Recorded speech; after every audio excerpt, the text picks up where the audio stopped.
저는 SK에서 30년 일을 했고요.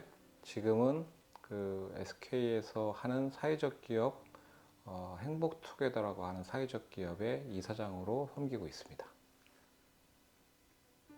행복투게더는 기독교인이면서 죄를 지어서 교도소를 갔다가 나온 친구들 중에서 정말 회심한 친구들을 중심으로 해서 그 친구들이 정말 자립할 수 있도록 인도해주고 또한 신앙적으로 회복시켜주고 또 가정적으로 다시 회복시킬 수 있는 그런 프로그램들을 주로 하는 회사고요. 그래서 행복투게더 안에 신앙 공동체와 비즈니스 공동체 두 개를 같이 갖고 있습니다. 아마도 SK가 특이한 그 케이스인 것 같습니다. SK 회장께서 교도소를 2번 갔다 오셨고, 그리고 그런 과정에서 본인이 회심을 했고, 그래서 교도소에서 출소한 형제들 또 자매들에 대해서 관심을 갖고 있었고, 그러니까 기독교인으로서 회심한 것, 그리고 출소한 형제 자매들에 대한 어떤 회복, 그런 것들을 중심으로 해서 저희가 주로 지금 컨택하고 있는 데는 그 크리스찬 민간 교도소인 소망교도소와, 그리고 기업은 SK가, 그리고 교회 쪽은 그 주로 가정교회 사역원하고 같이 컬래버해서 기업과 또 정부와 또 신앙이 같이 접목된 그런 협력, 콜래버, 이런 플랫폼이라고 생각하시면 될 것 같습니다. 저도 이제 이 일을 하면서 알게 됐는데, 교도소에서 나오신 분들을 대상으로 해서 어떤 여러 가지 회복 프로그램이나 이런 것들을 하는 종교단체들도 많고, 또 굉장히 많은 사회단체들도 있습니다. 근데 정말 이분이 회심했다라고 하는 것들을 판단하는 거가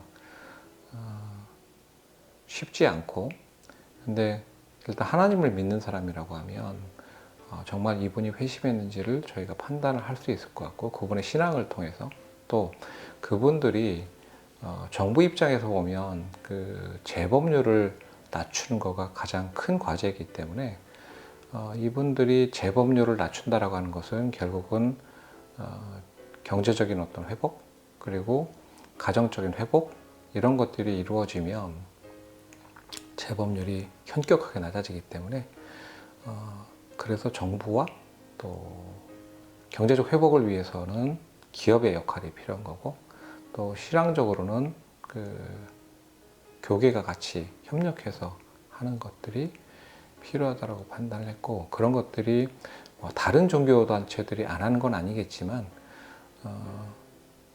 다른 종교단체들하고 차이는 기업이 같이 그 조인해 있다라고 하는 것 같아요. 그러니까 일반적으로 쉼터나 이런 것들은 그냥 쉬는 공간을 만들어 주는 것, 그 정도인데, 이분들이 정말 자립할 수 있게끔 하는 것, 그래서 그 자립하는 것들을 통해서 실제 이분들이 사회적 기업가로 성장할 수 있게 만들어주는 모멘텀을 창출하는 것이 현재 지금 우리 행복투게더가 하고자 하는 궁극적인 목표고, 그런 것들이 다른 플랫폼들과의 차별점인 것 같습니다.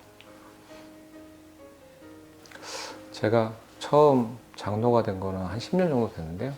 제가 그냥 장로면 그냥 엘더 브라더? 이런 정도의 그냥. 근데 그게 초대교회에서의 어떤 장로는 실제 섬기고 또 받쳐주고 또 리드해주고 도와주고 이런 역할들을 해주는 게 장로의 역할이라고 생각을 하고요. 그래서 가정교회 쪽, 초대 교회들이 했던 것들을 우리가 해줘야 되는 것들이, 그게 장로의 역할이라고 생각합니다. 그런 측면에서 제가 이 일을 하는 데 있어서 적합할 거라고 사실 생각하진 않았는데, 섬기고 이런 것들, 또 비즈니스 측면에서 어떤 서포트 해주는 것들, 이런 것들은 제가 잘할 수 있는 것 같고, 그런 것들을 위해서 하나님께서 30년 동안 기업에서 저를 트레이닝 시키신 것 같습니다. 더 많은 것들을 더 리드하고 그런 분들이 많겠지만, 제 생각에는 목회자는 목회자 그 전문성을 가지고 그걸 가지고 활용하시고, 또 기업에서 기업의 각 분야들이 있기 때문에 각 분야에서 어떤 전문성을 갖고 계신 분들이 그런 전문성이 교회 안에서 활용되고 또 같이 융합되면 그걸로 인해서 대단한 플랫폼 파워를 낼 수 있을 거라고 생각하고 있고요. 그런 측면에서 오카는 목사님이 평신도를 깨운다? 이런 것들이 실제로 교회 안에서 작동되게끔 하는 그런 메커니즘, 또 그런 시스템들이 필요할 거라고 생각합니다. 교회가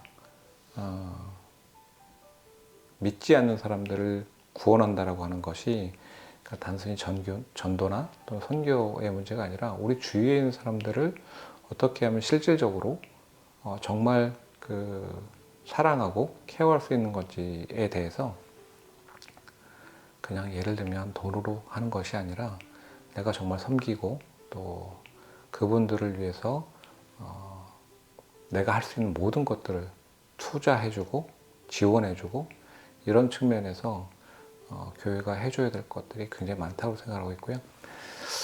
또 좀 다른 측면에서 보면 제가 이제 출소자 형제 자매들을 만나면서 안타까웠던 것들이 뭐냐면, 이 친구들이 교회를 가고 싶어 하는데 교회에 가서 본인이 출소자라고 하는 거를 처음부터 오픈하지도 않고, 또 나중에 그게 오픈되었을 때 받는 심리적 불안감, 또 데미지, 이런 것들로 인해서 교회를 선뜻 가지 못하는 그런 부분들이 있습니다. 근데 교회는 그러면 그런 사람들을 케어하고 있을까? 교회는 케어하지 않습니다. 예를 들면 교회에 성범죄 출신의 출소자가 온다고 하면 대부분의 교회는 그분을 받지 않으려고 할 겁니다. 근데 예수님께서 정말 어렵고 힘든 사람들을 위해서 오신 것처럼 우리 교회가 그런 역할들을 이제는 해야 된다라고 생각합니다.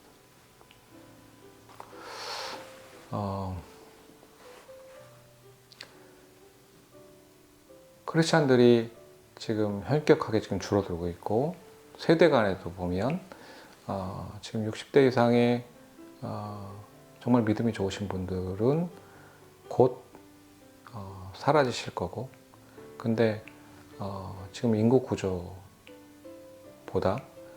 훨씬 더 가파르게 크리스찬의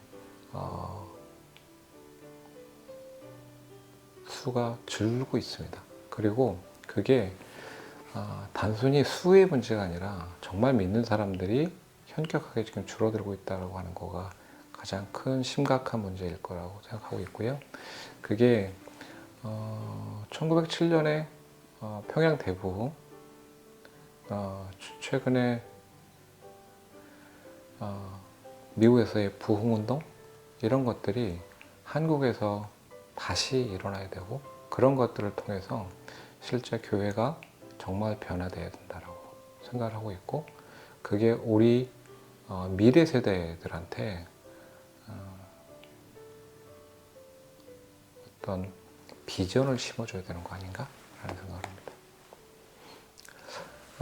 제가 소망교도소 그리고 가정교회 사역원 하나복 네트워크와 같이 협력하면서 저희한테 지금 와 있는 형제자매들이 회심하고 또 그분들의 변화되는 모습을 보면서 이건 사람이 하는 게 아니구나, 하나님이 인도하시는구나, 정말 주님께서 일하신다라고 하는 걸 가끔씩 만나고 있고요. 그런 것들을 통해서 하나님이 일하시고 계셔. 그러면 우리가 해야 될 것들은 뭐냐? 기도하고 또 기대하고 또 내가 해야 될 역할들을, 또 내가 주님의 도구로서 역할을 잘 감당하는 것, 그런 거일 거라고 생각합니다.